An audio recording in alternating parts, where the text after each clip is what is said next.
इतिहास का एक ऐसा सवाल जो आज भी न जाने कितने ही लोगों के मन में एक कांटे की तरह चुभता है। क्या गांधी जी भगत सिंह को बचा सकते थे?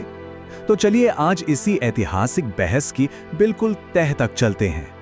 तारीख थी 23 मार्च 1931, जगह लाहौर सेंट्रल जेल और वक्त था शाम के करीब 7:33। भगत सिंह, सुखदेव और राजगुरु इंकलाब जिंदाबाद के नारे लगा रहे थे और फांसी के फंदे की तरफ बढ़ रहे थे। सवाल यही है, क्या इतिहास के उस एक पल को बदला जा सकता था? क्या उनकी किस्मत कुछ और हो सकती थी?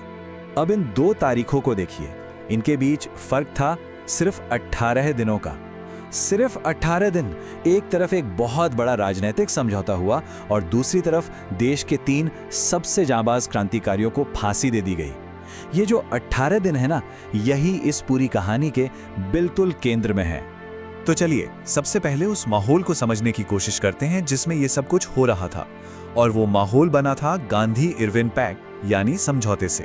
तो ये गांधी-इरविन समझौता था क्या?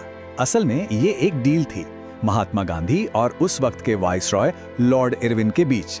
गांधी जी ने कहा कि वो सिविल डिसोबीडियंस मूवमेंट यानी सविनय अवज्ञा आंदोलन वापस ले लेंगे और बदले में ब्रिटिश सरकार कुछ मांगे मानने को तैयार हो गई। उस जमाने की ये बहुत बड़ी पॉलिटिकल न्यूज़ थी। और यहीं पर आके सारा का सारा पेच फंस गया। गांधी जी की मुख्य मांग थी कि सभी पॉलिटिकल कैदियों को रिहा किया जाए, लेकिन इरविन ने एक शर्त रख दी। उन्होंने कहा, रिहा तो करेंगे पर सिर्फ उन कैदियों को जिन्होंने कोई हिंसा न की हो। और भगत सिंह पर? उन पर तो पुलिस ऑफिसर सॉन्डर्स की हत्या का सीधा सीधा इल्जाम था। देखिए, ये एक ऐतिहासिक तथ्य है। रिकॉर्ड्स बताते हैं कि गांधी जी ने लॉर्ड इरविन के सामने एक नहीं 2-3 बार भगत सिंह की सजा कम करने की बात की थी, लेकिन उन्होंने इसे समझौते की एक जरूरी शर्त नहीं बनाया। मतलब उन्होंने ये नहीं कहा कि अगर फांसी नहीं रुकी तो ये समझौता भी नहीं होगा। ये एक बहुत बड़ा लेकिन है। और बस यही सवाल आज तक पूछा जाता है, क्या गांधी जी का जो अहिंसा का सिद्धांत था, उनकी जो आइडियोलॉजी थी, वही एक ऐसे क्रांतिकारी को बचाने के आड़े आ गई जिसने हिंसा का रास्ता चुना था? ये 2 विचारधाराओं का टकराव था। लेकिन रुकिए, इस कहानी में एक और बहुत बहुत जरूरी किरदार है। एक ऐसा किरदार जिसकी अपनी आवाज इस पूरी बहस में अक्सर कहीं खो सी जाती है, और वो हैं खुद भगत सिंह। क्योंकि सच तो ये है कि एक शख्स था जिसने किसी भी तरह की दया की अपील को सिरे से खारिज कर दिया था, और वो थे खुद भगत सिंह। वो किसी भी तरह की माफी या रहम की अर्जी के सख्त खिलाफ थे। इसका सबसे बड़ा सबूत उनका वो खत है जब उनके पिता ने उनकी जानकारी के बिना उनकी जान बचाने के लिए वायसराय को एक दया याचिका भेज दी। तो भगत सिंह जेल से ही इतना नाराज हुए कि उन्होंने लिखा कि उनके पिता ने मेरी पीठ में छुरा घोंपा है। सोचिए कितने मजबूत इरादे थे। वो ये बात बहुत अच्छी तरह से जानते थे कि अगर वो जिंदा जेल से बाहर आ गए तो शायद एक आम नेता बनकर रह जाएंगे, लेकिन अगर उन्हें फांसी हुई तो वो एक इंसान नहीं, एक अमर विचार बन जाएंगे, एक मशाल बन जाएंगे। और ये उनकी अपनी सोची समझी रणनीति थी। तो हमने गांधी जी का एंगल देखा, भगत सिंह की अपनी सोच देखी। अब आते हैं कहानी के तीसरे और शायद सबसे ताकतवर प्लेयर पर, ब्रिटिश साम्राज्य और उस साम्राज्य के वाइसरॉय इरविन पर जो जबरदस्त दबाव पड़ रहा था। अंग्रेजों के लिए ना ये कोई आम कानूनी मामला था ही नहीं। उनके लिए भगत सिंह एक मुजरिम नहीं थे, वो एक खतरनाक पॉलिटिकल सिंबल थे। एक ऐसा विचार जो पूरे ब्रिटिश साम्राज्य की नींव हिला सकता था।